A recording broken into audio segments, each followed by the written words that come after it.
A beggar girl walks into a restaurant and asks a billionaire, "Can I trade my drawing for a plate of food? My mom hasn't eaten anything." When he sees the drawing, he is shocked and starts to cry. Valentino's was the kind of restaurant where people spoke in hushed tones, and the silverware barely made a sound against the fine porcelain. A place where servers moved like polite apparitions, and the bill never came to less than 3 figures.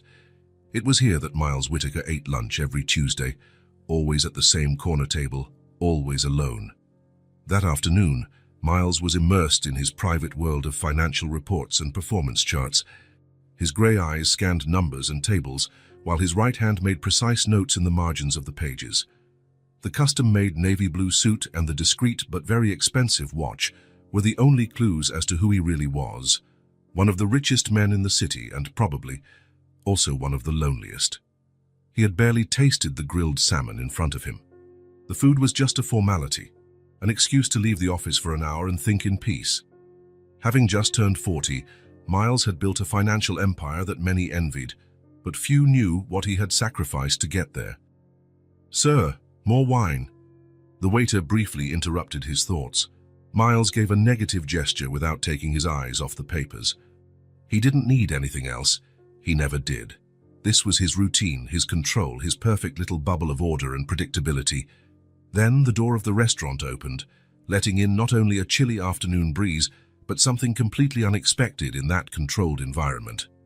First, it was the murmuring of the other customers that drew his attention. Then the sudden movement of the servers hurrying toward the entrance. Miles lifted his eyes from the documents and saw a child had entered the restaurant. She wasn't just any child with wealthy parents and designer clothes. She was a little girl of maybe 4 or 5 years old, wearing a worn-out dress that must have once been pink, but was now an undefined color. Her dark hair was tied in a messy ponytail, and her feet, Miles noticed with a strange pang in his chest, were bare. The manager quickly approached the girl, whispering something that seemed to be a gentle request for her to leave, but the little one seemed determined. In her hands, she clutched a colorful piece of paper as if it were a treasure. "But I just want to talk to someone," Miles heard the childish voice explain. "Just a minute." There was something in that voice, a mixture of courage and vulnerability, that made Miles raise his hand, a gesture the restaurant manager recognized immediately. "Is there a problem, Mr. Whittaker?" the man asked, approaching the table with the child a few steps behind. "Let her come," Miles said, surprising even himself with those words. The manager hesitated but ended up nodding and stepping back. The little girl looked at Miles, sizing him up with dark, intelligent eyes that seemed far older than her small frame. "Hi," she said, approaching the table cautiously but resolutely. "You look important." Miles couldn't help a faint smile at her straightforward observation. "And why do you think that?" he asked, putting the papers aside. "Because everyone's looking at you, and the man in the uniform called you sir, with that special voice." She shrugged as if it were obvious. "My name is Ellie." "Miles," he replied, again surprising himself. It had been years since he introduced himself by his first name to a stranger. Ellie nodded as if she approved of the name, and then, without ceremony, held out the paper she was carrying. "I made this drawing," she announced. "Can I trade it for food? My mom hasn't eaten, there's nothing at home." The sentence, said so naturally, hit Miles like a punch in the gut. For a moment, he felt transported to another time, another place, another restaurant where he himself had been on the outside looking in. Are you hungry?" he asked, trying to keep his voice neutral. Ellie nodded emphatically. "And my mom too," she added, lowering her voice a bit. "She said she'll eat later, but I know that means there's no food." Miles took the drawing she offered. It was simple and colorful, like any child's drawing, but what it portrayed hit him with unexpected force. There were 2 figures, clearly an adult woman and a child, sitting at a table in front of an empty plate. It wasn't an abstract or imagined scene. It was that child's reality, drawn in crayon. Ellie had given them sad expressions, a reality no child should have. Something blurred his vision. Miles blinked, confused, feeling moisture roll down his cheek. When a drop fell onto the drawing, slightly smudging the color, he realized he was crying. Miles Whitaker, the man who hadn't shed a tear even at his parents' funeral, was crying because of a child's drawing. Quickly, he wiped his face with the linen napkin, embarrassed and disoriented by this reaction he couldn't control. His hands trembled slightly as he folded the drawing and carefully placed it in his briefcase. "Thank you," he said, his voice choked. He cleared his throat to hide it. "Do you have a name?" "I already said it's Ellie," she replied with the simple logic of children. "Right, Ellie." Miles looked around. The entire restaurant seemed to be watching the scene, some with disapproval, others with curiosity. But at that moment, he no longer cared. "You said you're hungry." It wasn't a question. Ellie nodded, looking at him hopefully. Her eyes, big and dark, had an intensity that disarmed him. For the first time in many years, Miles felt the genuine impulse to help someone without calculating the benefits or consequences. "Would you like to sit down?" he offered, indicating the empty chair across from him. Ellie looked at her dirty feet and then at the velvet upholstered chair. "I think I'll get it dirty," she said, hesitant. Miles made a dismissive gesture. "It doesn't matter." She climbed onto the chair, her legs dangling without touching the floor. She looked curiously at Miles's half-untouched salmon.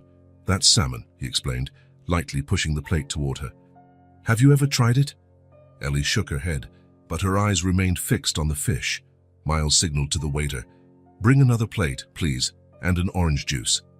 The waiter hesitated for a second, enough for Miles to notice, but soon nodded and left to fulfill the order. While they waited, Ellie swung her legs and looked around, observing the luxurious environment with curious eyes. "Do you work here?" she asked. Miles almost smiled. "No, I have a company. I work with money." "Money?" Her eyes lit up. "You must have a lot then. We don't have much." Her honesty disarmed him. Miles wasn't used to such direct conversations, without the layers of courtesy and falsehood that coated his world. "Where's your mom right now?" he asked, changing the subject. "Waiting," Ellie answered simply. "She couldn't find work today." The waiter returned with the plate and the juice. Miles cut a small piece of salmon and placed it on Ellie's plate. "Try it. If you don't like it, we can order something else."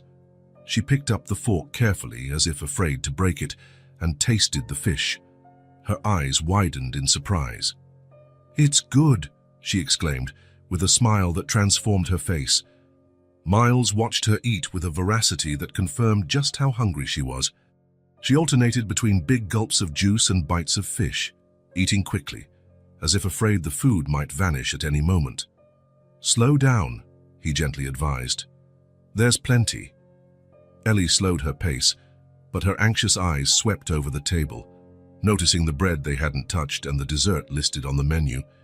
"My mum, she needs to eat too," the girl said suddenly, as if remembering an important responsibility. Miles felt that strange pang in his chest again. "We can take food to her," he suggested. "What do you think she'd like?" Ellie's eyes lit up. "She likes chicken and potatoes and salad. She always says we need to eat green things to be strong." Miles signaled to the waiter again. "Prepare 2 full meals to go," he requested. "Chicken, potatoes, salad, and include dessert, the best you have." While they waited, Ellie told Miles about her mom, about how they lived in a small apartment, about how her mother looked for work every day. She spoke with a surprising naturalness for such a young child, without self-pity or drama, just stating facts as if everyone lived the same way. "My mom says things will get better soon," she concluded, wiping her mouth with the cloth napkin in a gesture clearly imitating the adults around her. "We just need to wait." The waiter returned with 2 white bags. The aroma wafting from them made Ellie's eyes widen. "All that is for me and my mum," Miles nodded, handing the bags to her. "Thank you, Mr. Miles," she exclaimed, holding the bags with both hands as if they were made of gold. "My mom's going to be so happy." She turned to leave but stopped and looked back. "Are you really going to keep my drawing?" "I will," Miles answered with a quick nod. Satisfied by his answer, Ellie headed for the exit, the bags swaying by her small frame. Miles watched until she disappeared through the door. Then, without a second thought, he stood up, left a $100 bill on the table, and followed in the same direction. Once outside, he spotted Ellie already several yards ahead. an impulse he didn't understand and that, if he stopped to analyze, might even frighten him, made him follow her, keeping a safe distance so as not to alarm the child. Ellie walked with determination, her small bare feet stepping familiarly onto sidewalks that gradually became less well kept. The wide, clean streets of the financial district gave way to narrow alleyways and cracked sidewalks.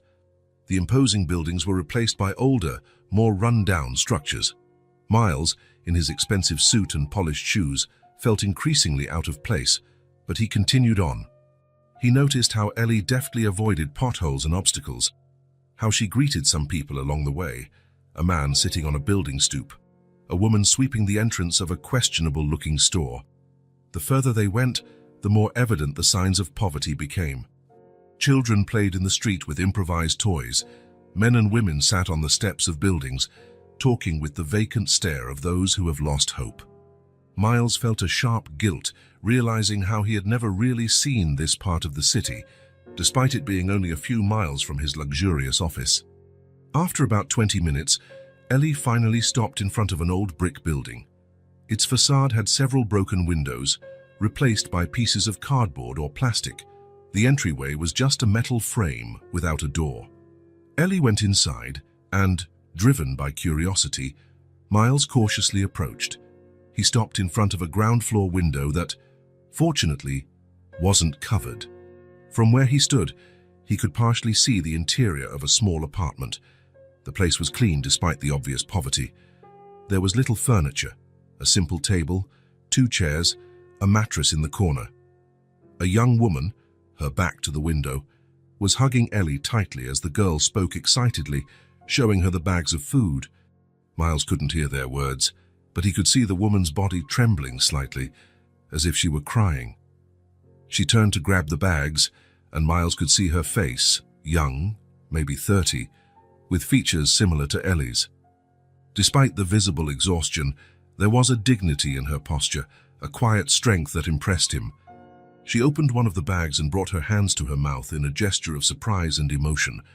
Miles felt something strange in his chest, a sensation he hadn't experienced in a long time. He couldn't name it. It wasn't pity or charity. It was something deeper, more unsettling. It was recognition. Silently, he moved away from the window.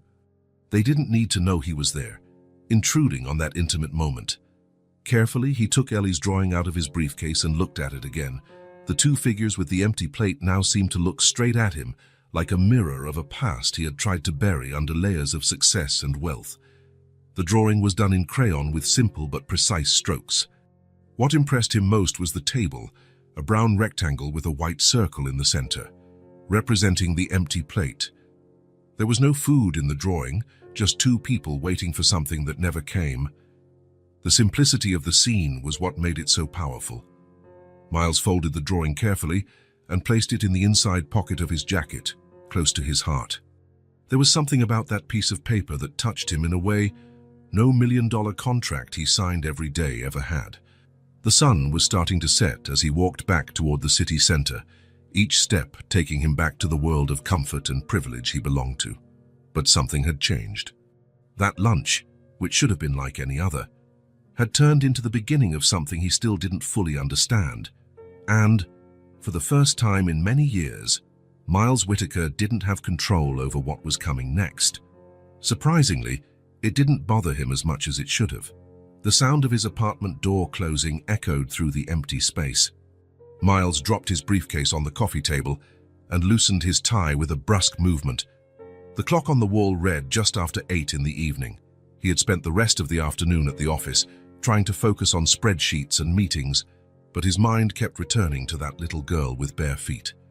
His apartment occupied the entire top floor of one of the most exclusive buildings in the city. Floor-to-ceiling windows offered a panoramic view of the urban lights beginning to punctuate the darkness. The minimalist decor in shades of gray and black had been chosen by a famous interior designer. Everything there screamed success, wealth, power. And yet, at that moment, it felt strangely empty. Miles went over to the bar and poured himself a whiskey. The first sip burned his throat. Normally, this ritual marked the end of another productive day, but tonight the alcohol tasted bitter.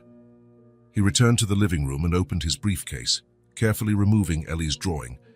Under the soft glow of the recessed lights, the crayon colors looked even more vivid. Two figures, mother and daughter, seated before an empty plate. Miles walked over to the massive window and stood there, holding the drawing in one hand and the glass in the other, contemplating the city spread out at his feet. From up there, you couldn't see the poverty, the dirty streets, the dilapidated buildings.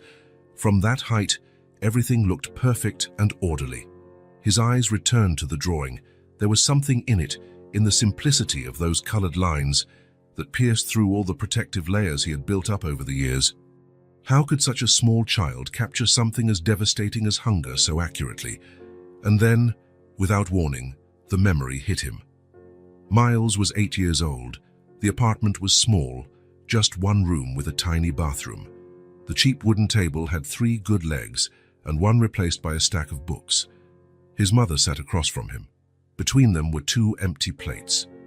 "Are you sure you're not hungry?" he asked, noticing how she seemed thinner every day. "I already ate earlier," she lied, wearing a smile that didn't reach her eyes. "I'm saving room for when dinner arrives." But he knew, even as a child, he knew there would be no dinner just as there had been no lunch. The last package of pasta had run out the day before. The milk, 3 days before that. A neighbor had promised to bring something after work, but it was already past 9 at night. His mother reached across the table and touched his fingers. "Tell me a story," she asked. "The one about the boy who builds a rocket." It was her strategy to distract him from the hunger. Miles began to narrate the story he had invented, about a boy who built a rocket from junkyard parts and traveled to a planet where food grew on trees and no one had to work 16 hours a day like his mother. As he spoke, he watched her face, which was looking more pale by the day, her eyes sunken in deep circles. She smiled and asked questions, pretending to be interested, pretending everything was okay, that it was normal to go days without eating. That night, lying on the thin mattress they shared, Miles made a promise to himself. One day, he would never be hungry again. He would never see his mother waste away. He would never be at the mercy of someone else's charity. One day, he would be so rich he could buy every restaurant in the city just to make sure there was always food on the table. Whiskey spilled as Miles's hand began to tremble. He didn't even notice the liquid dripping onto the expensive carpet. The memory, so vivid, had opened a wound he thought had long since healed. His mother died 3 years after that night, consumed by a disease a decent health plan might have treated. Miles ended up in the foster care system, passed through 3 temporary homes before being taken in by a couple of teachers who saw his potential. He studied like a man possessed, got scholarships, worked 3 jobs during college. Every step carefully planned so he would never return to that table with empty plates, and he succeeded. Miles Whitaker, the boy who had gone hungry, became one of the richest men in the country. He had more money than he could spend in 10 lifetimes. He never went hungry or cold again. He never needed anyone's help. However, looking at Ellie's drawing, he realized something had been lost along the way. At some point in his journey, he forgot the original reason he wanted to be rich. It wasn't just to ensure his own safety. It was so he would never again feel that helplessness, that pain of not being able to help the one he loved. Miles put the glass down on the table and sat on the couch, still holding the drawing. How long had he been hiding behind spreadsheets and acquisitions, ignoring that out there, just a few miles from his exclusive condominium? Children like Ellie and mothers like Joanne faced the same struggle he and his mother had faced decades ago. Hunger, humiliation, silent despair. A sob escaped his throat, surprising him. Miles hadn't cried since he was 15 when his school counselor told him it was impossible for someone with his background to get into Harvard. The tears felt strange, almost painful, as if they had been suppressed for so long they were now forcing their way out. He looked at the drawing again. The 2 colored figures, with their resigned expressions, seemed to stare at him with a silent question. "Now that you know, what are you going to do?" Miles stood abruptly. He couldn't just ignore it. He couldn't pretend he hadn't seen Ellie and her mother, not after being transported back to that empty table from his childhood. He needed to know more about them. He needed to understand how they ended up in that situation. He needed to do something. The next morning, Miles cancelled all his meetings. His assistant, used to seeing him follow a strict schedule for years, was stunned by the sudden decision, but Miles ignored his questions. There was something more important to do. Valentino's opened for lunch at 11:30. Miles arrived at 11 das, watching the employees bustling around preparing, cleaning tables, arranging silverware, polishing glasses. The manager, a middle-aged man named Gregory, was the first to notice him. "Mr. Whitaker, we weren't expecting you so early. Your usual table isn't—" "I'm not here to eat," Miles interrupted. "I need to talk to you, Gregory." "In private?" Gregory blinked, confused, but nodded and led Miles to the small office at the back of the restaurant. It was a modest space, with a simple desk, a computer, and some shelves holding accounting books and wine bottles. "How can I help you, sir?" Gregory asked, clearly worried. Customers like Miles Whitaker didn't show up unannounced asking for private conversations unless something was seriously wrong. "The child who was here yesterday," Miles began, sitting in the chair across from the desk. "The little girl with no shoes. Do you know who she is?" Gregory seemed to relax a bit, though he was still confused about the direction of the conversation. "Oh yes, it wasn't the first time she appeared. I've seen her a few times around the neighborhood. Do you know anything about her? About her mother?" The manager scratched his chin, thinking, "Not much. Her mother used to work at a cafe a few blocks from here. That place closed about 6 months ago during the downturn. Since then, I think she's been doing odd jobs, cleaning, that sort of thing." Miles nodded, absorbing the information.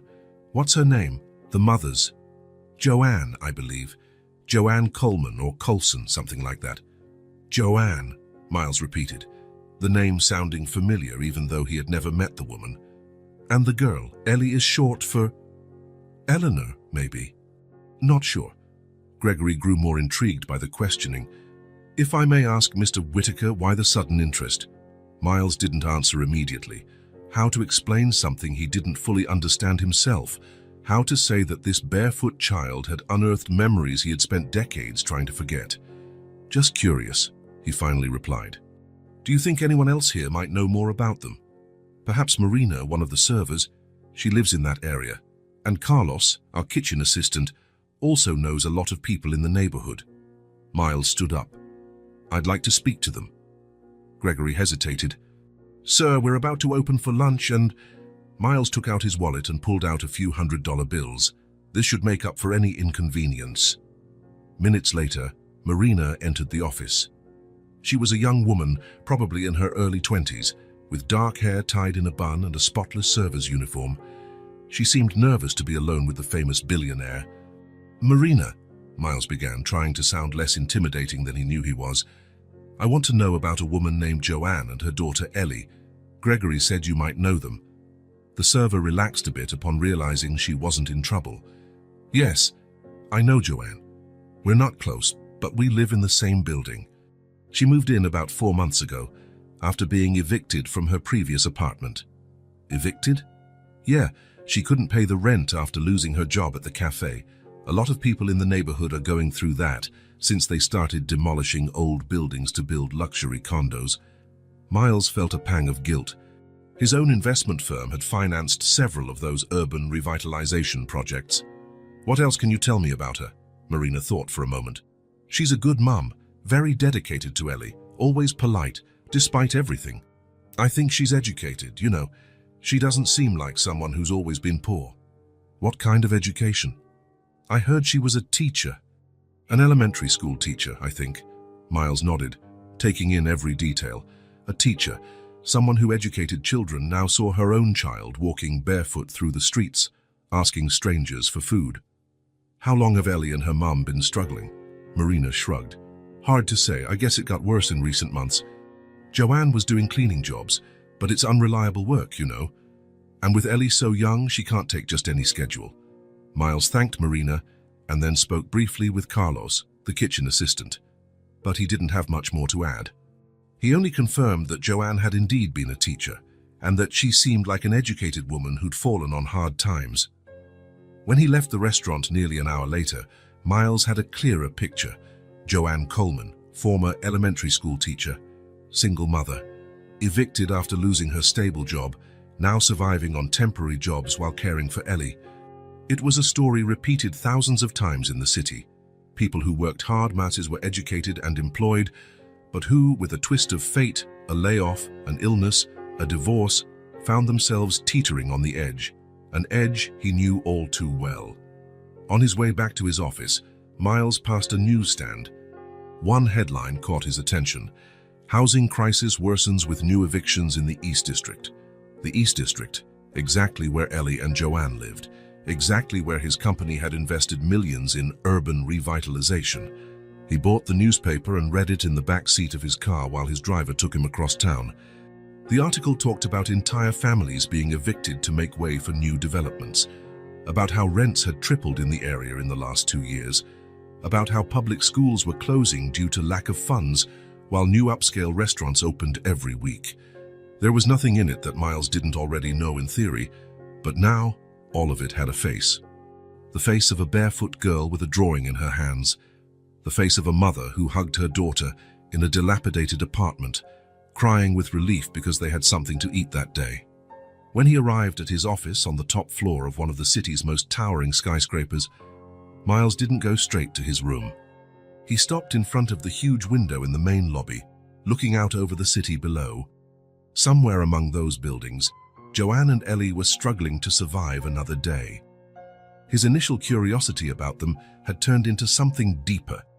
It was as if, by helping them, he could finally help that little 8-year-old boy and his sick mother sitting in front of empty plates all those years ago. Miles pulled his phone from his pocket and dialed his assistant's number. "Adam, I need you to find out everything you can about a woman named Joanne Coleman. Former elementary school teacher, lives in the East District with her young daughter, Eleanor." He paused. "And cancel my appointments for the rest of the week. I have something important to deal with." He hung up before Adam could protest.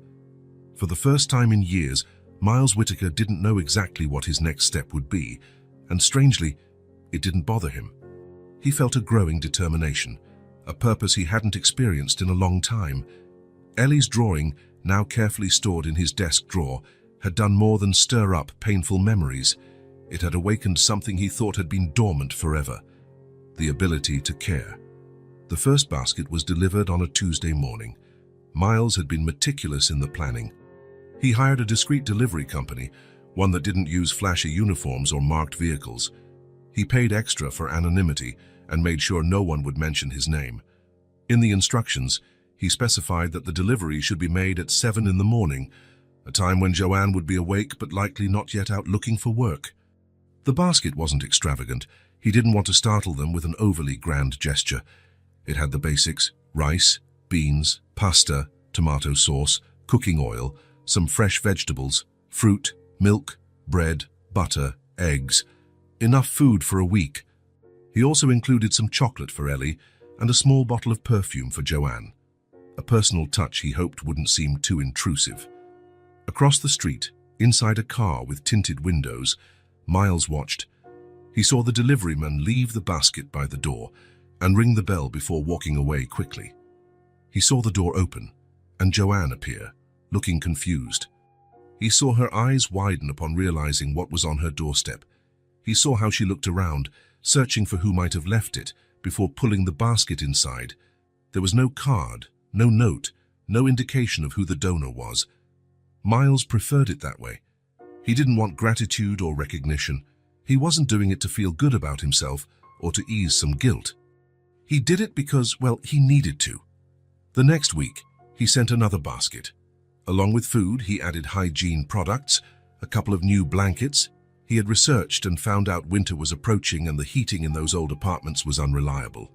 And a small teddy bear for Ellie. The third time out, he also included some clothes. He had managed to find out their sizes through his assistant, who hired private investigators. For a charity project, Adam explained, feeling awkward for lying, but it would be even stranger to explain the truth. The deliveries continued for a month, always on Tuesdays, always at 7 in the morning, always with Miles observing from afar. It became a ritual, something he looked forward to with a sense of anticipation, he hadn't felt for anything in years. He noticed subtle changes every week. Joanne's appearance gradually improved, fewer dark circles under her eyes, her hair looking healthier, cleaner clothes. Ellie also seemed healthier, her cheeks fuller, her smile more frequent when she appeared at the door beside her mom. On that particular morning, the 5th delivery, Miles decided to do something different. He would deliver the basket himself, not to reveal his identity, but because he felt an inexplicable need to be closer, to see their reactions firsthand, not from the safe distance of a parked car. He dressed simply: jeans, a t-shirt, a plain jacket, nothing that would reveal his true financial status. He arrived a bit before 7, carrying the heavy basket in his arms. This time, it included not only the usual items, but also a small sketchbook and colored pencils for Ellie, and a book for Joanne, a poetry collection his assistant discovered she enjoyed, based on some old social media posts. He approached the door silently, set the basket down, and rang the bell. He turned to leave quickly, like the deliveryman did, but wasn't fast enough. "Hey, food guy!" The child's voice made him freeze. He turned slowly to see Ellie standing in the doorway, still in her pajamas, her hair tousled from sleep. Her eyes, however, were wide awake and staring at him with a mix of surprise and joy. "Ellie? Who is it?" Joanne's voice came from inside the apartment. "It's the food guy, Mom." Except this time he didn't run away so fast. Miles felt the urge to run, but his feet seemed glued to the ground. Ellie came closer to him, her bare feet just like the first time he saw her. "Why do you drop things off and then leave?" she asked, tilting her head to the side, curious. "Don't you want to talk to us?" Before Miles could answer, Joanne appeared in the doorway. She was also in pajamas, a simple cotton set, her hair in a messy bun. Upon recognizing him, her expression shifted from curiosity to surprise, and then to something Miles couldn't identify, mistrust perhaps. "Mr. Whitaker?" she said, and the familiarity with which she said his name surprised him. "You know me?" he asked, uncomfortable. A small smile tugged at the corner of her lips. "It's hard not to recognize the face of one of the richest men in the city," she replied, "especially when he shows up in the news at least once a week." Miles felt exposed, vulnerable in a way he wasn't used to. He had planned everything so carefully to remain anonymous, and yet here he was, identified the moment Joanne laid eyes on him. "So it's you who's been sending the baskets," Joanne continued. It wasn't a question. Miles nodded, unable to deny the obvious. "You know my mom?" Ellie asked, looking up at him with those big, inquisitive eyes that seemed to see far beneath the surface. "No, sweetie," Joanne answered before Miles could say anything. "Mr. Whitaker and I have never formally met. But he knows me. He gave me food at that fancy restaurant," Ellie reminded her mother, as if she needed to be reminded. She turned back to Miles. "Thanks for the things you send.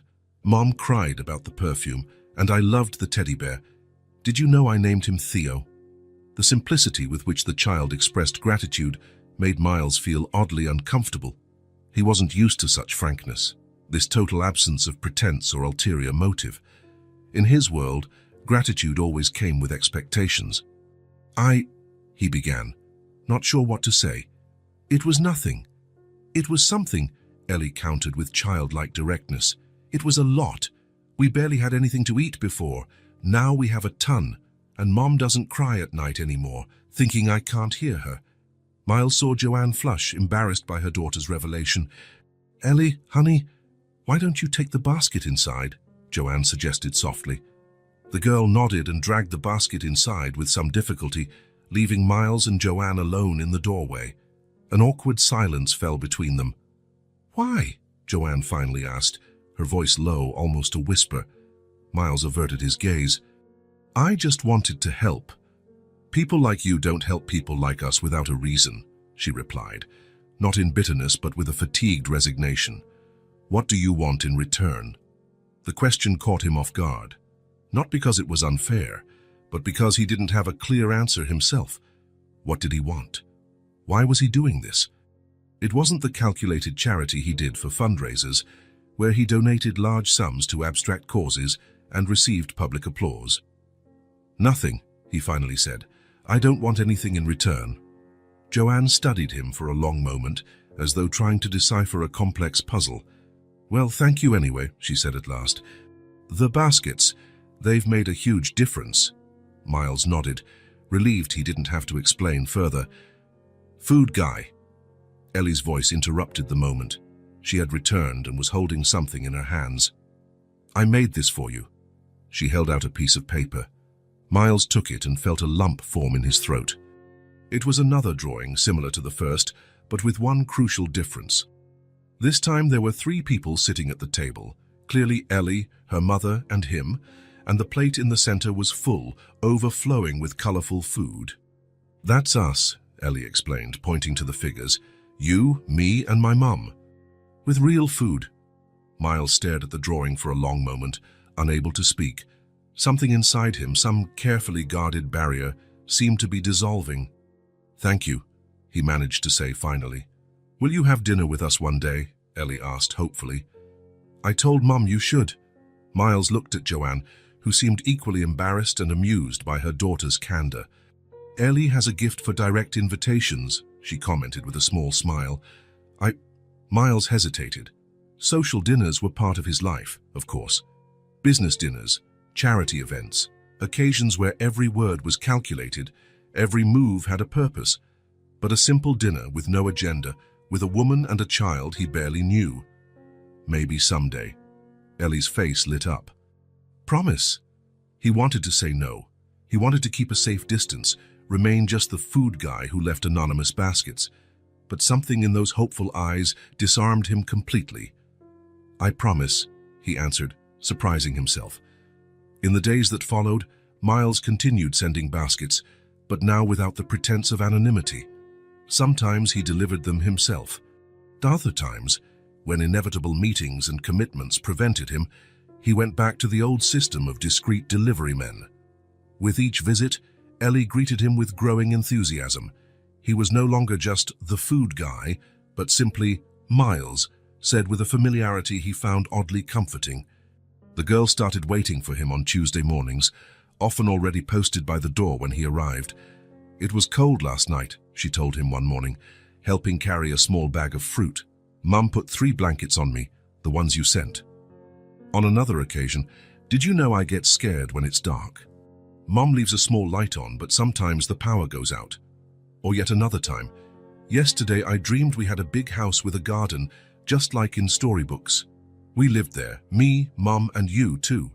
Each small revelation, each fragment of her life, touched Miles in a way he couldn't explain. It was as if, through Ellie's eyes, he saw the world in a completely new way, simpler, more honest, without the layers of cynicism and calculation he was used to. Joanne, for her part, kept a polite distance. She always thanked him, always showed courtesy, but rarely shared anything personal. Miles could sense her caution, her reluctance to fully trust this wealthy stranger who, for reasons unknown, had decided to help them, until one particularly cold morning, when he arrived with the usual basket plus some winter coats, she invited him in. "Just for a coffee," she offered, noticing his hesitation. "It's cold out there." The apartment was small but surprisingly cozy. Miles noticed the personal touches that turned the precarious space into a home. Ellie's drawings on the walls, small potted plants on the windowsills, books neatly arranged on makeshift shelves. A serene dignity permeated every corner, despite the evident poverty. "How did you find us?" Joanne asked as she served a simple coffee in chipped mugs. "After that day at the restaurant, I mean." Miles recounted how he had followed Ellie home, feeling suddenly ashamed to admit what, he realized now, might be seen as an invasion of privacy. To his surprise, Joanne didn't seem offended. "Then it was meant to be," she said with a small smile. "Or at least that's what Ellie would say. She's convinced you're some kind of guardian angel sent to us." "I'm far from an angel," Miles replied, uncomfortable with the comparison. "I know," Joanne said, her gaze suddenly more intense. "Angels don't have scars in their eyes like you do." The remark caught him off guard. There was something in the way she looked at him that suggested a deeper understanding than he was prepared to admit. Ellie entered the kitchen at that moment, breaking the tension. She was holding another drawing and offered it to Miles. "I made another one," she announced proudly. It's us in the park. Miles looked at the paper. 3 figures holding hands under a big yellow sun, all smiling. Simple, direct, honest, like everything about Ellie. It's beautiful, he said, and this time it was true, not for its technique or aesthetics, but for the feeling conveyed by those colorful lines, a simplicity he had lost long ago. "You're my friend now," Ellie declared with the absolute certainty only children possess. "Mom thinks so too, she just doesn't say it." Miles looked at Joanne, who averted her eyes, a faint blush creeping up her neck. "It would be an honor to be your friend, Ellie," he replied, feeling something strange and light in his chest. Something he hadn't felt in so long he barely recognized it. It was peace, not the absence of conflict or the satisfaction of a job well done. It was something deeper, more fundamental, as if, for a brief moment, he was exactly where he needed to be. When he left the apartment that morning, Miles carried the new drawing carefully in his briefcase, alongside the first one. Already on the sidewalk, he heard Ellie's voice calling from the window. "See you next Tuesday, friend," she shouted, waving energetically.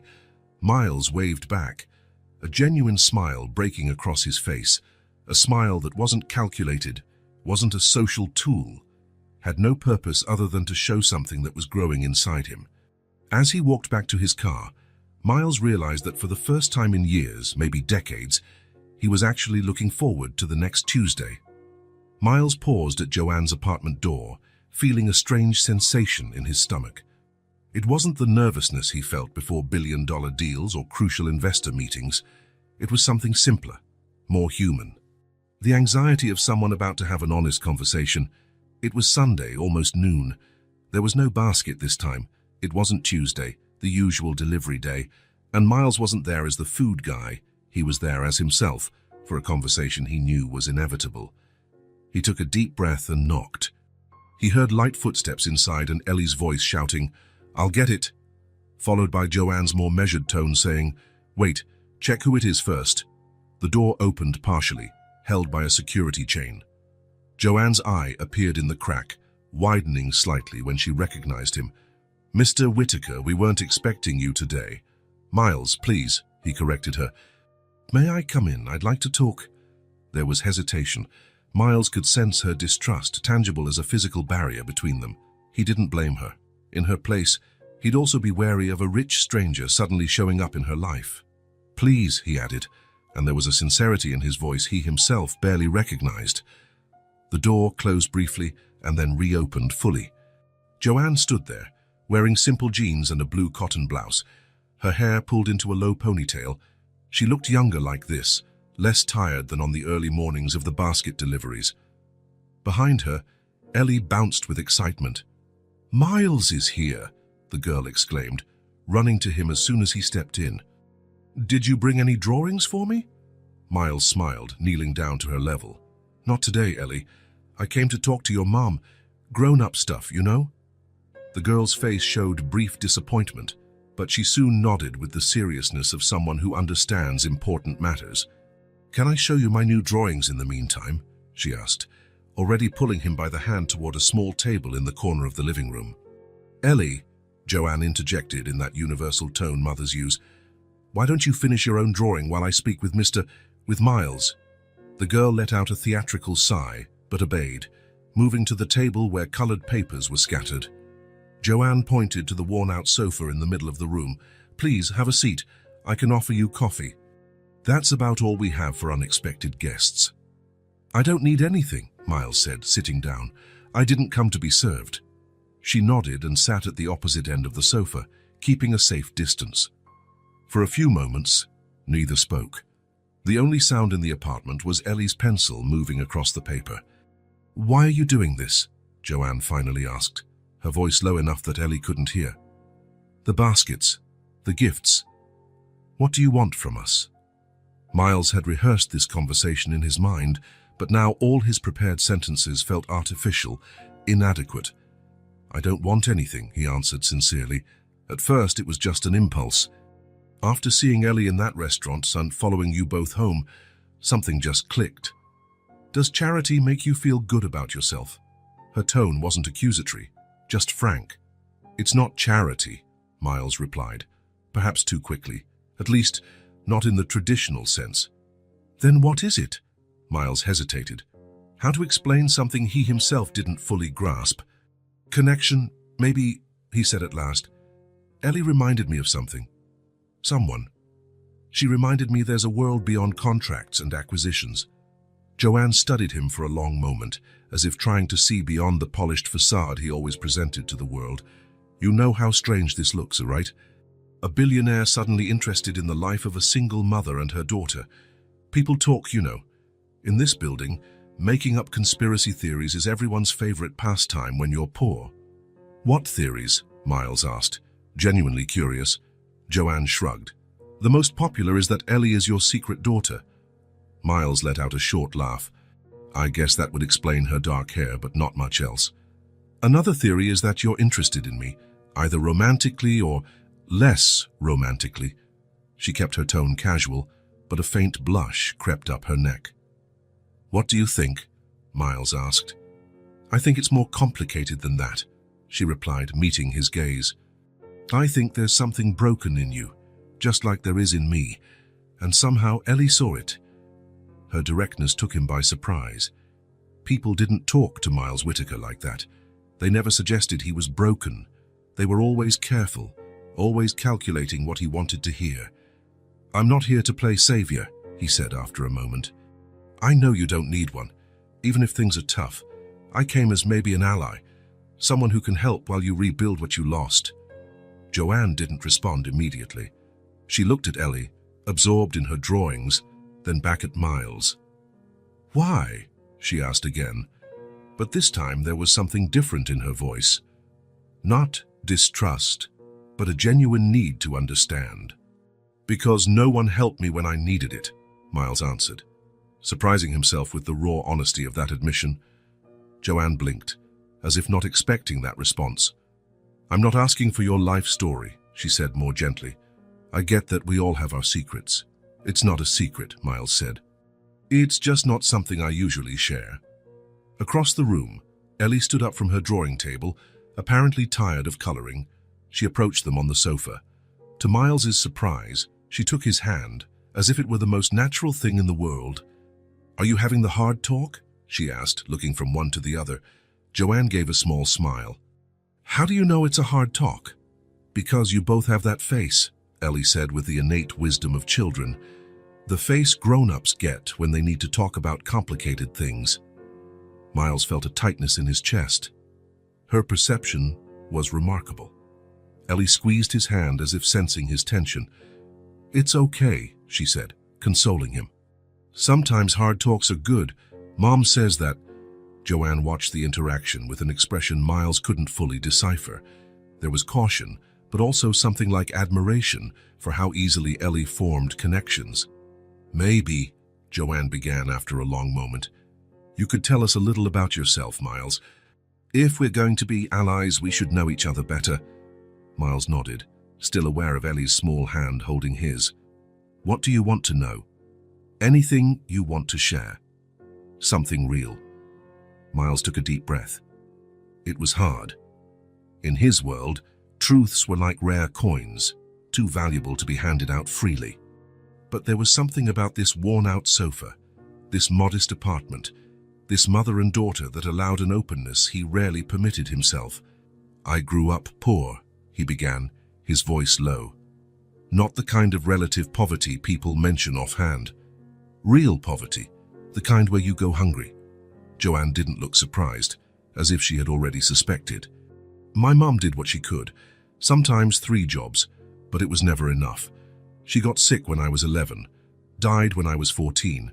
We didn't have insurance, no savings, nothing. Ellie squeezed his hand a little tighter, as if she sensed the weight of his memories.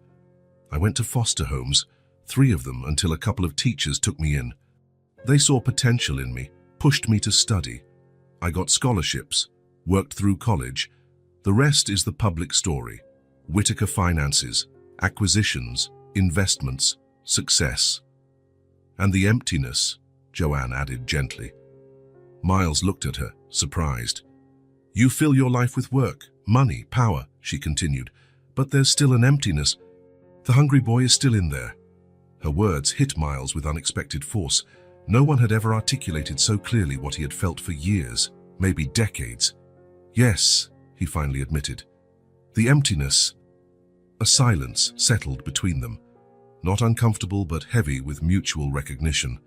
Joanne was looking at him differently now, as if truly seeing him for the first time. "My turn," she said after a moment. "You already know a lot about us, I suppose. Probably have complete dossiers." Miles didn't deny it. His assistant had indeed compiled detailed information about Joanne and Ellie. "But maybe it's different hearing it from me," she continued. "I was a teacher for 8 years, elementary education. I loved my job. Even with the low pay and difficult conditions, I had a simple but stable life." She looked at Ellie, who was listening intently. "I got pregnant with Ellie at 26. Her dad, well, he wasn't ready to be a dad. He left before she was even born. I kept working until my last month of pregnancy and went back as soon as Ellie was old enough for daycare." Ellie nodded, as if to confirm the story she already knew well. "Everything worked out, in a way. It wasn't easy, but we were okay. Then the school where I worked closed, budget cuts, they said. I tried to find another position, but there were hundreds of unemployed teachers. I took temporary jobs, cleaning, anything." Miles noticed how her hands tensed slightly as she spoke. Money wasn't enough. Rent went up. Prices went up. We got evicted. Moved to a smaller place, then an even smaller one. Finally, we ended up here. She gestured vaguely around the apartment. "It's not what I dreamed for Ellie, but it's what we have for now. Mom is the best teacher in the world," Ellie interjected firmly. "She teaches me everything, letters, numbers, songs. I wish other kids could learn from her too." Joanne smiled, ruffling her daughter's hair. "My best student, without a doubt." "I miss playing with other kids," Ellie said, looking at Miles. "At my old school, I had friends. Now I only see kids at the park sometimes, but we don't stay long because Mom has to look for work." Miles felt a pang of sadness hearing that. Those childhood experiences, friends, playtime, a sense of belonging, were so fundamental, so formative. Ellie was being deprived of them by circumstances beyond her control. "And Mom's always sad," Ellie continued with disarming frankness. "She smiles at me, but I know she's sad when she thinks I'm not looking." "Ellie," Joanne exclaimed, blushing. "What?" "It's true," the girl defended herself. "You said we should always tell the truth." "There are appropriate times for certain truths," Joanne gently explained. "It's okay," Miles interjected. "I appreciate her honesty. It's refreshing." Ellie smiled, satisfied by his approval. "I just want to see Mom happy again," she added. Really happy, not just pretending. Miles noticed how Joanne looked both touched and embarrassed by her daughter's statement. There was an admirable dynamic between them. A mother trying to shield her daughter from harsh realities. A daughter too perceptive to be deceived by forced smiles. "That's why I draw so much," Ellie continued. "Happy drawings. I thought if I made a lot of them, maybe they'd become real." The simplicity of that childlike logic moved Miles deeply. There was a purity, an incorruptible hope in her words, something he had long since lost. "Sometimes," he said, looking at Ellie, "drawings really can become real in a way." "You think?" Her eyes lit up. "I do." Joanne watched their interaction silently, her expression now softer, her initial wariness noticeably reduced. "What exactly are you proposing, Miles?" she finally asked. "How would this alliance work?" Miles thought for a moment. He could simply offer money. That would be the easiest route. A generous check, maybe a new apartment, bills paid. But he knew instinctively that wasn't what Joanne wanted or needed. "You're a teacher," he began, "a qualified professional with experience. What you need isn't charity, but an opportunity, a path back to the stability you once had." She nodded slowly. "And you have connections," she added, understanding where he was headed. "I do," Miles confirmed. "But I don't just want to get you a job. That would be presumptuous. I want to help open doors, create possibilities. The rest is up to you." "And in return?" Joanne asked, still cautious. "In return?" Miles hesitated. What did he really want? In return, maybe we can keep having these conversations. Maybe I can visit occasionally. Maybe we can have that dinner Ellie keeps talking about. Joanne studied him for a long moment. Are you looking for a replacement family, Mr. Whitaker? She asked, but there was no malice in her voice, just genuine curiosity. I'm looking for a human connection, he answered honestly. Something I lost long ago while becoming who I am today. Ellie, still holding his hand, smiled at him. We can be your friends, she said simply. Right, Mum. Joanne hesitated, but something in her eyes softened. Maybe, she replied, a small smile forming at the corners of her lips. One step at a time. Miles nodded, feeling something odd in his chest. It wasn't exactly happiness or relief. It was more like possibility. A door opening to a path he hadn't even known he wanted to walk. Ellie squeezed his hand once more, as if sealing a silent agreement, and Miles, for the first time in years, felt truly seen. The Hope Community Center was located about 15 blocks from Joanne's apartment, in an area marking the transition between impoverished neighborhoods and the more developed part of the city. It was a red brick building, old but well-maintained, with a small front garden and a simple playground on the side. During the day, the place bustled with activity.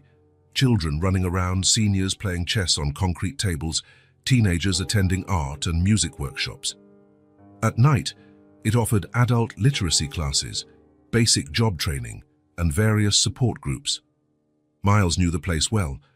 3 years earlier, when the local government threatened to cut funding, he discreetly intervened through one of his foundations. By his standards, it wasn't a huge investment, just enough to keep the doors open and expand a few services. But it made all the difference to the local community. On that Wednesday morning, Miles parked his unassuming car, not the Bentley he normally used, outside the center. Dorothy Warren, the director, was already waiting at the entrance. She was a 60-year-old black woman with short white hair and a warm smile that belied an iron will. She had been running the center for over 2 decades and knew every person who walked through its doors by name.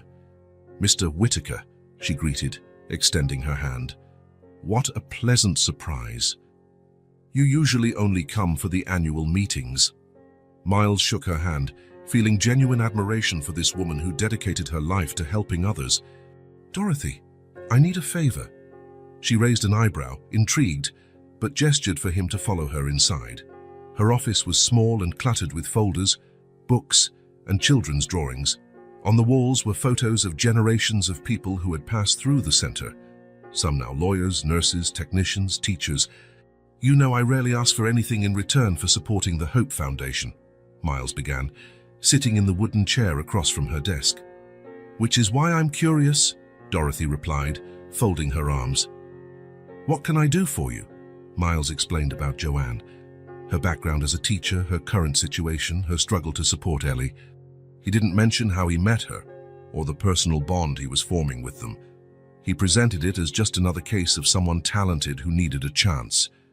Dorothy listened attentively, nodding occasionally. When he finished, she remained silent for a few moments, thinking it over. We have a vacancy, she finally said. We lost Ms. Liu last month. She got a job at a private school. We have a group of kids ages 5 to 7 without a permanent teacher, only temporary volunteers. Miles felt a wave of relief, but kept his expression neutral.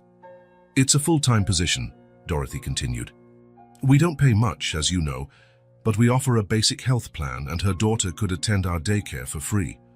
When could she start? If her resume fits, immediately. But, Dorothy added, giving him a sharp look, it has to be on her own merits. We don't hire people just on recommendation, even if it comes from our main financial backer. Miles nodded, respecting her stance. I wouldn't expect anything less. I can guarantee she's qualified. I'll send her resume today. Dorothy stood, indicating the meeting was over. You've never asked for anything all these years, Mr. Whitaker.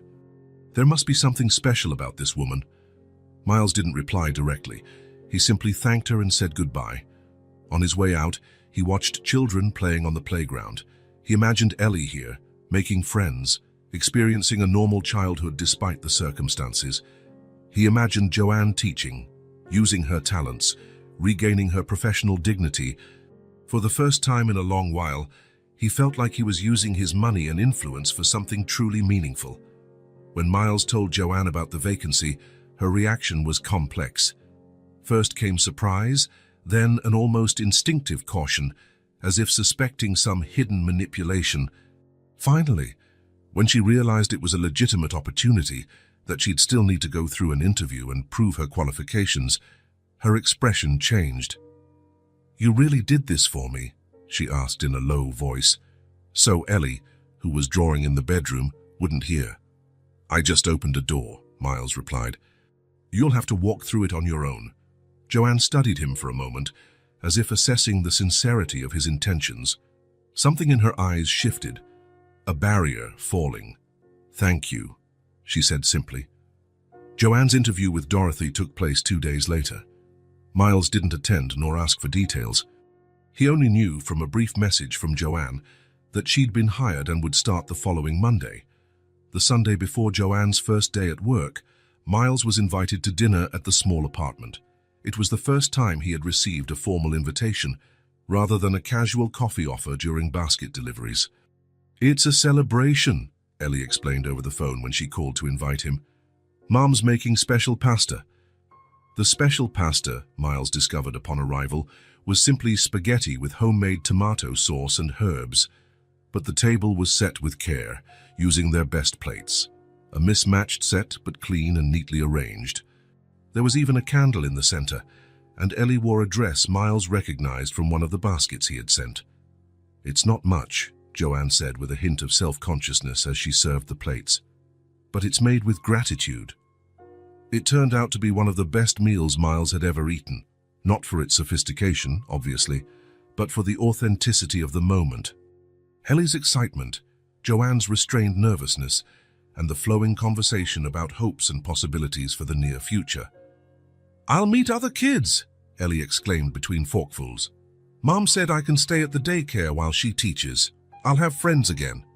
"And you'll behave," Joanne reminded her with a smile. "Remember, I'm the new employee there." "I always behave," Ellie protested, making a face that suggested otherwise. Miles watched the interaction between mother and daughter with a strange feeling in his chest. It was a mix of satisfaction at having helped them and a sense of longing for something he'd never had. A family like this, affectionate and united, despite the hardships. After dinner, while Ellie brushed her teeth before bed, Joanne served Miles a cup of coffee. "I'm nervous," she admitted, sitting at the table. "It's been almost a year since I last taught officially." "It's like riding a bike," Miles said. "You never really forget." "I hope you're right." She paused. "Dorothy told me you've been supporting the center for years." Miles nodded. "One of the few things I do that really matters." "Why?" The question was simple, but Miles had to think before responding. "I grew up in a neighborhood like this. If there had been a place like Hope Community Center, maybe my mom would have gotten help. Maybe I would have had a safe place to stay after school instead of being alone in the apartment." Joanne looked at him with understanding, not pity. "You're a strange man, Miles Whitaker. Your name is on skyscrapers and billion-dollar funds, but you care about special pasta and children's drawings." Miles gave a small smile. "Maybe I'm trying to remember who I was before the skyscrapers." That night, when Miles said goodbye, Ellie hugged him spontaneously. It was the first time that happened, and he was momentarily stunned before awkwardly returning the hug. "Tomorrow is the start of our new life," the girl said, her voice sleepy. "Will you come visit us at the center?" "If your mom allows it," Miles replied, looking at Joanne. She nodded. "That would be nice," she said simply. In the weeks that followed, a new routine emerged. Joanne taught every morning and some afternoons at the Hope Community Center, while Ellie attended daycare there. Miles, defying his years of rigid work habits, rearranged his schedule to visit the center at least twice a week. Sometimes, he took Joanne and Ellie out to lunch somewhere simple in the neighborhood. Other times, he joined them at the center's park, where Ellie played with other children. Occasionally, he was invited to dinner at their apartment, which gradually acquired small improvements. New curtains, a less worn-out sofa, a sturdier table. During these meetings, Miles discovered a simplicity he had lost long ago. Conversations with no hidden agendas, spontaneous laughter, the pleasure of watching Ellie run around the park, or Joanne happily explaining how one of her students finally learned to read. One day, while Joanne was finishing up in her classroom after a lesson, Miles and Ellie sat on the playground swings, which were nearly empty at the end of the afternoon. "When I grow up," Ellie announced, gently swaying on the swing, "I want to be a teacher like my mum." "Really?" Miles asked, clumsily trying to swing alongside her. "Why?" "Because teachers help people discover new things. And when you discover new things, you become happier." The simple yet profound logic impressed him. "How you think learning new things makes people happy?" Ellie nodded emphatically. "Sure, when I learned to tie my shoes all by myself, I got really happy. And when Mom found out about her new job, she got happy too." Miles smiled, appreciating the clarity of a child's reasoning. "How about you?" Ellie asked, looking at him curiously. "Do you learn new things at your job?" Miles thought for a moment. His work involved complex analyses, multi-million-dollar negotiations, strategies to increase the value of his businesses. But did he truly learn new things? "Not as much as I should," he finally admitted. "That's why you didn't used to smile," Ellie concluded confidently. "But now you smile more." Miles blinked, surprised by her observation. It was true. Since entering their lives, something had changed within him. He found himself smiling more, sleeping better, feeling less empty. "I'm afraid of the dark," Ellie confessed suddenly, changing the subject with typical childlike ease. "But only a little bit. It used to be worse, but now we have the lights on most of the time." Miles remembered how Joanne had mentioned frequent power outages due to unpaid bills, a problem he had discreetly resolved by covering her overdue utility costs without her knowledge. "We all have fears," he responded. "Even you." "Especially me." Ellie stopped swinging, genuinely surprised. "What are you afraid of? Monsters? Ghosts?" Miles gave a sad smile. "I'm afraid of being alone, I think, of not mattering to anyone." The words slipped out before he could filter them. It was a truth he barely admitted to himself, much less to a 4-year-old. But Ellie just nodded as if it made perfect sense. "But you're not alone now," she said simply. "You have me and my mom." Miles felt something warm and heavy in his chest, a feeling without a name, a mixture of gratitude, tenderness, and a kind of hope he hadn't felt since childhood. "That's true," he managed to say, "and when you come over for dinner, Mom gets happy too," Ellie added, starting to swing again. "She smiles in that special way." Miles refrained from asking the obvious question about what that special way looked like, respecting Joanne's privacy, even though Ellie would probably tell him without reservation. In the distance, they saw Joanne leaving the building, waving at them. There was a lightness in her steps now, a regained confidence that grew with each day on the job. Miles noticed again how attractive she was when not weighed down by endless worries. "Ready to go?" she asked, approaching. "I thought we might do something different today. There's a small theater nearby showing an animated film. If it's not too late for your schedule." "Miles, I'd love to," he replied, getting off the swing. He had a teleconference with investors at 7, but it could wait. Some things were starting to seem more important than meetings and spreadsheets. As they walked together to the theater, Ellie between them holding both their hands, Miles realized these simple moments, the casual dinners, the playground chats, the unplanned outings, were filling the emptiness Joanne had so accurately identified. The hungry little boy was still there, inside him, probably always would be. But now that boy wasn't alone anymore. There was a kind-hearted teacher and a bright little girl who, without knowing it, were teaching him to rediscover the world. And as Ellie had said, learning new things made people happier. Miles was in his office on the top floor of the Whitaker building, looking out through the panoramic window at the city spread below. It was nearly evening, and the lights were starting to glow, creating that urban constellation pattern that usually calmed him. But not today. His calendar was open on the computer screen. Over the past 2 months, more and more appointments had been cancelled or rescheduled. Important meetings with investors, strategic lunches, even a trip to Tokyo to negotiate the acquisition of a tech company. all to make room for visits to the Hope Community Center, dinners with Joanne and Ellie, weekends at the park. Earlier, Adam, his assistant, had come in and placed a folder on his desk, wearing an expression that was equal parts curiosity and concern. "Quarterly figures, sir, and the board would like to confirm your attendance at next Monday's meeting."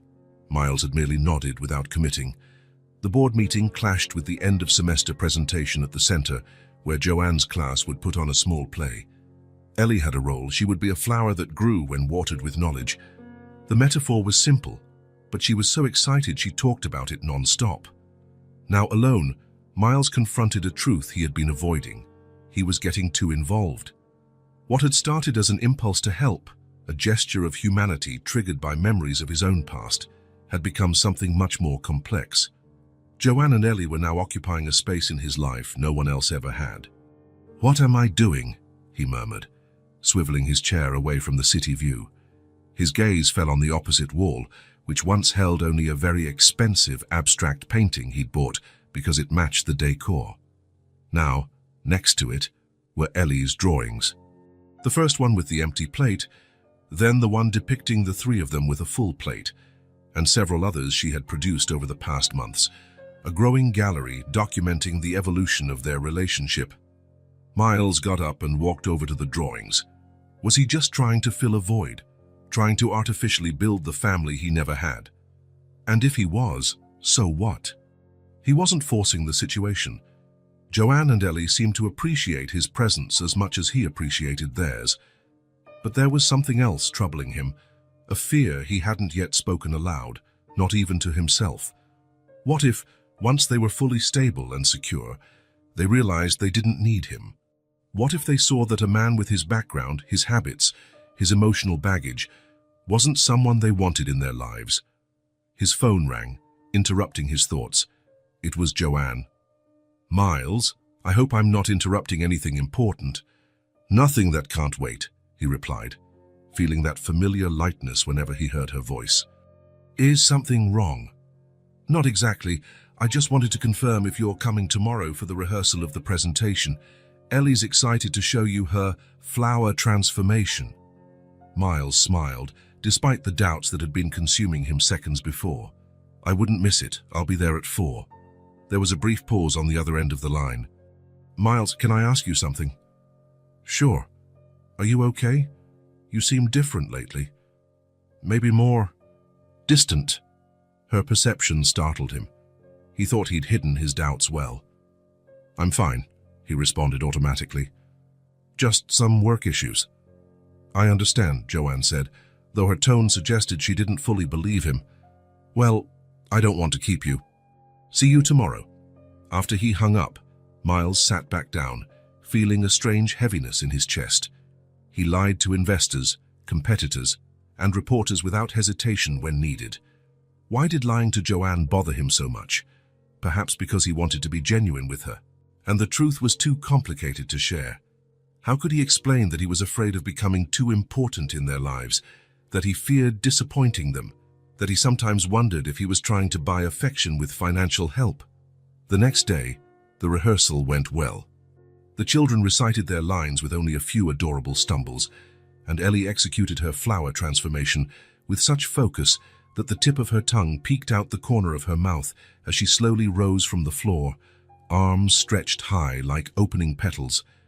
Afterwards, while Joanne helped organize the small props with other teachers, Miles waited in the community garden. The day was pleasant, with a light breeze rustling the leaves of the trees. A few parents chatted in small groups, children ran across the lawn, and elderly volunteers played chess on concrete tables. Miles observed everything with a sense of being simultaneously inside and outside that world. He was part of it now, but still felt like a stranger, a visitor from a different reality. That was when he noticed Ellie approaching. She walked slowly, unlike her usual energetic run. There was something serious in her expression, almost solemn, that seemed out of place on her little face. "Hi, Flower," Miles greeted her with a smile. "You were amazing in rehearsal." Ellie didn't smile back. She stopped in front of him, looking at him with those big dark eyes that always seemed to see more than they should. "Can I talk to you?" she asked quietly. "Seriously?" "Of course," Miles replied, alarmed by her tone. "What's wrong?" Ellie climbed onto the bench beside him, but kept a small distance, her hands nervously playing with the hem of her dress. "Will you keep visiting us even when everything gets better? Or will you disappear like my dad did?" The question hit Miles like a physical blow. For an instant, he couldn't breathe. It wasn't just the question, but the tone, a mix of fear and resignation, as if she were already bracing herself for disappointment. "Ellie," he began, not sure how to go on. "Everything's getting better," she continued, staring at her hands. "Mom has a job. We have food now. Soon we won't need help. Then you'll leave, right?" Miles realized, with painful clarity, what was really going on. To Ellie, he wasn't just the food guy or even an occasional friend. Somehow, over the past months, he had become a figure of safety, affection and trust, someone important. And with that came a fear he hadn't considered, the fear of abandonment. "It's just," Ellie went on, her voice now almost a whisper. "Before I was born, my mom said my dad promised he'd stay with us forever. But he left. And then, when I was small, there was a nice neighbor who sometimes played with me. He left too. Then the school closed, and my friends left." The pain in that little voice struck him to his core. Miles had never really thought about the trauma the girl carried. At just 4 years old, she already had a list of people who had vanished from her life, and now she feared he was just another name on that list. "Ellie, look at me," he said softly, turning to face her completely. The girl lifted her eyes, and Miles saw they were brimming with tears. "I'm not going anywhere," he said, with a conviction that surprised even himself. "It doesn't matter if you need help or not. I'm here because I want to be with you. Because I care about you and your mom." "Promise?" she asked, with the intensity that only children can put into a single word. Miles hesitated for a split second. Promises weren't something he made lightly. In fact, he avoided them in his personal life, because he knew how easily they could be broken and how much they could hurt. But Ellie's gaze demanded total honesty. "I promise," he finally said, "I won't disappear from your life." Something seemed to ease in Ellie's small body. She still didn't smile, but the tension subsided. "Even if you and Mom argue, even then. Even if you get super busy at work. Even if I get super busy. Even if you meet someone else you like spending time with more than us." Miles gave a sad smile. What an insecure question. How much pain it revealed for someone so small. "Ellie, there is no one I'd rather spend time with than you and your mom." Her eyes widened, as if that was hard to believe. "But you're a billionaire," she said, clearly having picked up the word from adults. "You know lots of important people." "I do," Miles agreed. "But important people aren't always people who are important to us. You understand the difference?" Ellie thought for a moment, then slowly nodded. "Like Principal Dorothy. She's important at the center, but she's not as important to me as my mom." "Exactly." They fell silent for a moment, Ellie processing everything and Miles reflecting on the commitment he had just made. It wasn't just a promise to comfort a child, it was a rearranging of priorities, an acknowledgement of the place Joanne and Ellie now held in his life. The doubts that had consumed him in his office still existed, but now they felt smaller compared to the reality of this moment.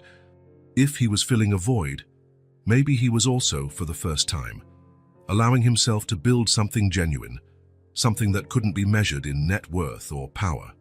"My mom likes you," Ellie said suddenly, with that childlike frankness.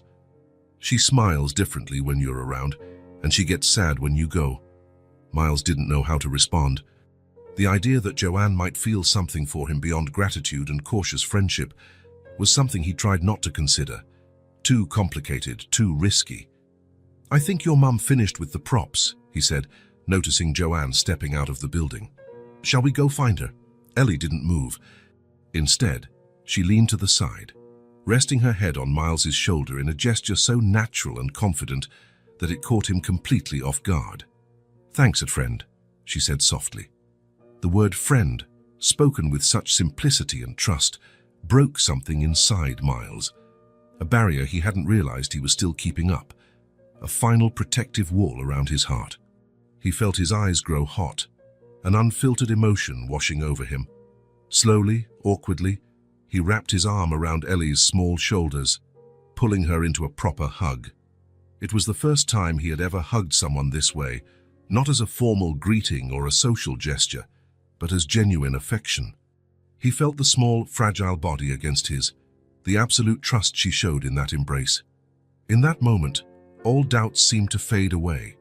The fear of getting too close, of creating expectations, of potentially letting them down, all still existed, but were now overshadowed by something bigger. A realization that, in some improbable way, he had found a true connection, a bond that went beyond material help or gratitude. "I'm grateful for you too, Ellie," he said, his voice husky with emotion. "More than you can imagine." When they finally pulled away, Miles saw Joanne standing a few feet away, watching them with an expression that blended tenderness and something more complex, perhaps the same fear he had felt about depending on someone emotionally, about being vulnerable to possible pain. Their eyes met over Ellie's head, and something unspoken was exchanged, a mutual acknowledgement that, despite all fears and uncertainties, they had created something important and valuable between them, something worth risking for. Ellie took Miles's hand and began to pull him toward her mother, now skipping, her mood restored by the promise and shared embrace. "Mom!" she called out. "Miles said he's never leaving, even if everything turns out okay."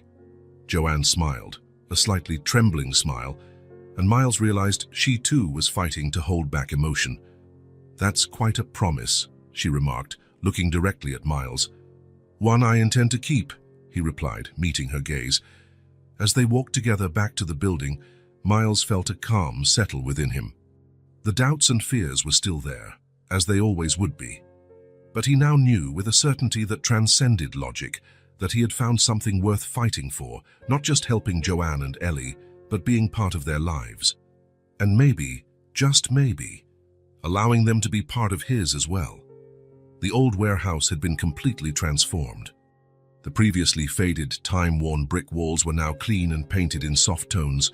The tall windows, carefully restored, let in natural light that flooded the open space. The wooden floor, sanded and varnished, gleamed under simple but elegant pendant lamps. In the center of the main hall, round tables were set up with white tablecloths and wildflower arrangements. A small stage had been assembled at one end, with a podium and a blue banner stretched overhead. "Roots of Tomorrow, Official Inauguration." Miles stood off to one side, quietly observing the final preparations. He wore a well-tailored navy blue suit, but had left off the tie he would normally wear at corporate events. This was not an occasion for excessive formality. It was something more important. Nervous, Joanne's voice surprised him. She approached, wearing a simple but elegant dress, her hair down, framing a face that in recent months had lost its perpetual look of worry. "A little," Miles admitted. "It's different from inaugurating a commercial building or announcing a merger." "Because it matters more," she finished with an understanding smile. Miles nodded. Joanne always seemed to know exactly what he was feeling, even when he struggled to express it. "Where's Ellie?" he asked, noticing the absence of the ever-energetic girl. "She's doing a final check to make sure the kids' drawings are perfectly aligned on the reception wall," Joanne replied with a soft laugh. "She's taking her role as junior art director very seriously." Miles smiled. In the 6 months since that conversation in the center's garden, much had changed. The idea for Roots of Tomorrow had come about naturally one evening over dinner at Joanne's apartment. They'd been discussing how to expand her impact at the center, how to reach more families in need. When Miles mentioned an abandoned property his company owned on the borderline between the city's wealthy and poor areas, "What if we create something of our own?" Joanne had suggested. "Something that combines education, food, and support. A place where families can receive not just material help, but also dignity and prospects." Ellie's excitement about the idea was immediate. "We can make a big place with lots of food, like the baskets you used to bring, but for everyone." The child's simple vision perfectly captured the project's essence. Miles mobilized resources, Joanne developed the educational methodology, and in less than 6 months, The Roots of Tomorrow Foundation had become a reality. "It's time," Joanne said, checking her watch. "Guests are arriving." Miles drew a deep breath, trying to quell the emotion rising inside him. This wasn't just another inauguration. It was the realization of something that gave new meaning to his life. The guests began entering the hall. They weren't the usual faces Miles saw at corporate events: CEOs, investors, politicians seeking connections. These were mostly people from the community, families helped by the Hope Community Center, educators, volunteers, local shop owners who had donated materials or services for the renovation. Dorothy Warren, the center's director, arrived with some of the children who had been Joanne's students. At the entrance, each guest received a small handmade tree-shaped pin, symbol of the foundation, crafted by mothers who attended the first arts and crafts workshop. Adam Tree, Miles's assistant, was barely recognizable in casual clothes, discreetly coordinating the catering staff who served drinks and snacks. Miles watched him with gratitude. The man who once organized only his corporate life was now an enthusiastic ally, dedicating many of his free hours to making sure everything ran smoothly. Finally, Ellie appeared, running toward Miles and Joanne. She wore a blue dress that matched Miles's suit and her mother's dress, a detail she had insisted on, so they looked like a real team. Her hair was styled in an elaborate braid, and a homemade badge proclaimed her as an official helper. "Everything's ready," she announced, eyes shining with excitement. "You have to see how nice it looks." "I put the special drawing right at the entrance, like you asked." Miles knew exactly which drawing she meant. The first one Ellie had given him at the restaurant, the one showing her and her mom sitting in front of an empty plate. Now it was framed in a simple but tasteful frame, hung in a place of honor in the foundation's lobby, a constant reminder of where it all began.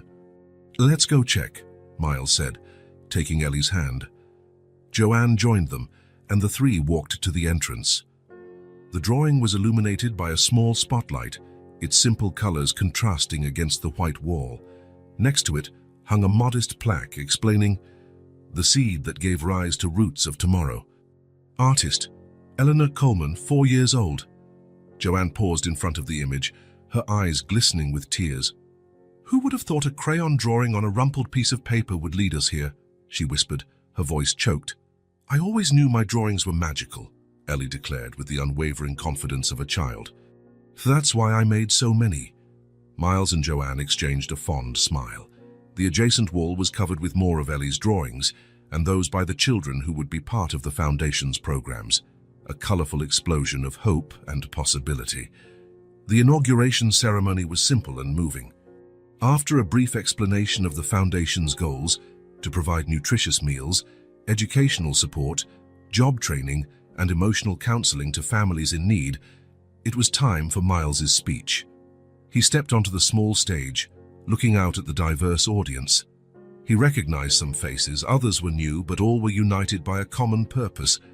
A lump formed in his throat, but it wasn't nervousness. It was something deeper, more genuine. "I didn't prepare a formal speech," he began, his tone softer than his usual corporate presentations, because Roots of Tomorrow didn't come from a carefully devised strategy or market analysis. It came from an encounter.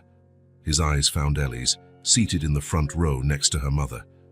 A few months ago, a brave little girl walked into a fancy restaurant with a drawing in her hands. She wanted to trade it for food. Her mother was hungry. Miles paused, feeling emotions swell. "That drawing, you can see it at the entrance, changed my life. Not because it showed me hunger or inequality. I already knew those existed, even though I pretended not to see. The drawing showed me courage, dignity, and above all, possibility." He looked at Joanne, who watched him with a mix of pride and emotion. Meeting Ellie and Joanne Coleman reminded me of something I'd long forgotten. Helping isn't just about giving things to people. It's about recognizing their humanity, their capability, their potential. It's about creating opportunities so they can pave their own way. A murmur of approval swept through the crowd.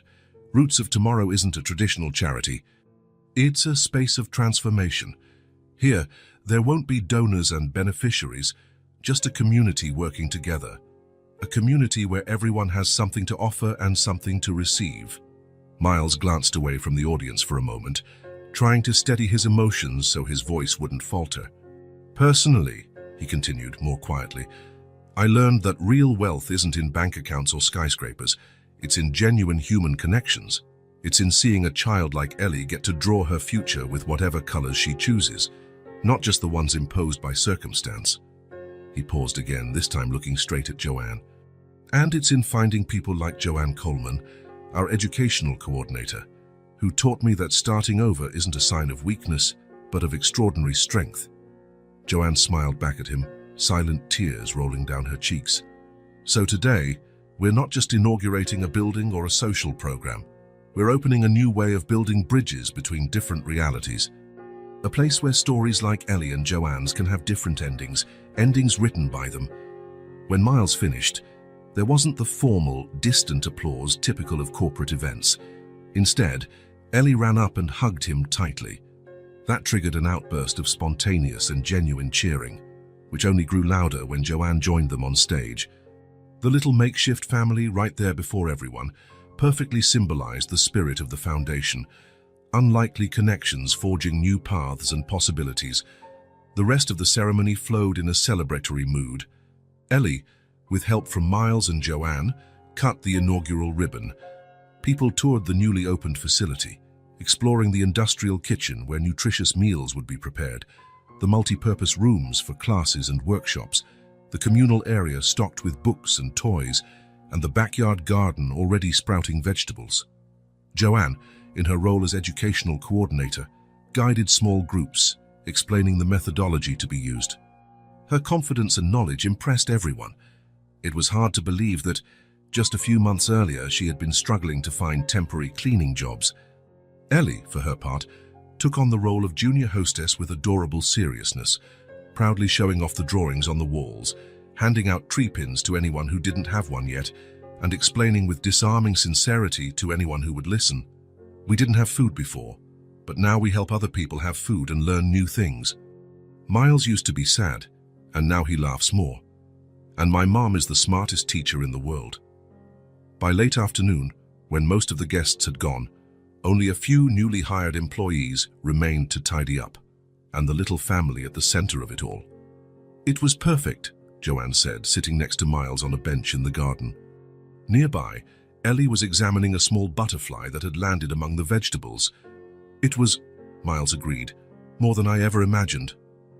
They watched Ellie for a moment in comfortable silence.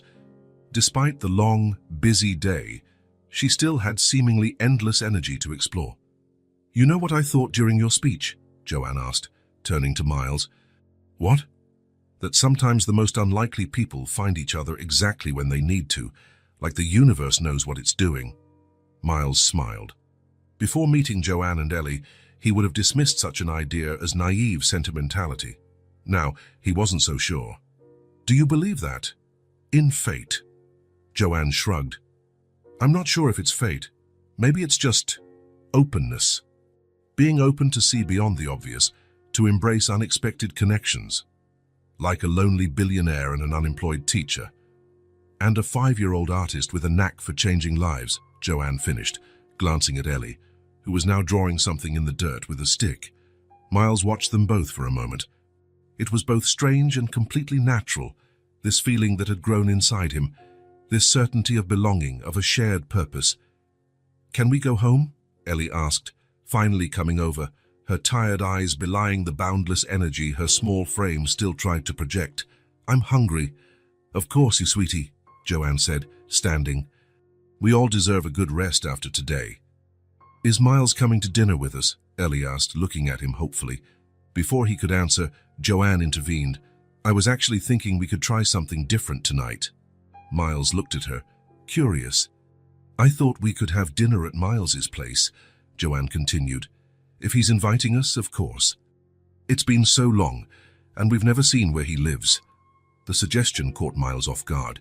His penthouse had never really been a home, just a stylish, impersonal space where he slept between long workdays. But there was something about Joanne and Ellie filling that space with their presence that felt undeniably right. I'd love that, he replied. But I should warn you, I'm not nearly as good a cook as you are. We can cook together, Joanne suggested. Ellie is an excellent kitchen helper, aren't you? The girl nodded eagerly, her fatigue momentarily forgotten at the prospect of a new adventure. Can I see your drawings? She asked Miles. You must have lots of drawings at your house, right? Miles and Joanne exchanged amused looks. Ellie still couldn't fathom a world where adults didn't spend significant time drawing. Actually, I don't have many drawings, Miles admitted, but I do have a nice view of the city, and a lot of empty space that might need some new pictures. Ellie's eyes sparkled at the idea. I can make special drawings just for your house. I'd love that, Miles said wholeheartedly. As they walked together to the parking area, Miles reflected on how his life had changed so completely in just a few months. The man who once measured success by acquisitions and profit margins now found purpose in smiles, crayon drawings, and the daily effort to build something money could never buy. That night, in his minimalist and formerly lonely apartment, Miles watched Joanne and Ellie in the kitchen. They moved with a natural familiarity, as if the space had always been theirs, too. Ellie chattered endlessly about the inauguration, the butterfly in the garden, the pictures she planned to make to decorate the really white walls. Joanne prepared a simple but fragrant meal, occasionally exchanging knowing glances with Miles. When they finally sat down to eat, not at the formal dining table but at the kitchen counter, cozier and more intimate, Miles felt a quiet certainty settle within him. The Roots of Tomorrow Foundation would be important, helping hundreds of families and changing lives. But his true new horizon was right here, at this kitchen counter, with a resilient teacher and a spirited little girl who, by some miraculous twist of fate or chance, had become his family. I think we should make a toast, Miles suggested, raising his glass of juice in solidarity with Ellie, who insisted juice was more colorful and fun than other drinks. What to? Joanne asked, also raising her glass. Miles thought for a moment. To the empty tables that are now full, he said, and not just with food. Ellie didn't fully grasp the meaning, but raised her glass anyway, delighted to join in the adult ritual. Joanne, however, understood perfectly. Her eyes met Miles's, and in that glance was an entire future of possibilities. To the full tables, she echoed softly, and to the drawings that became reality. If this story touched your heart, subscribe to the channel and turn on notifications so you don't miss the next ones. Leave a like because it helps this story get recommended to more people. See you in the next story.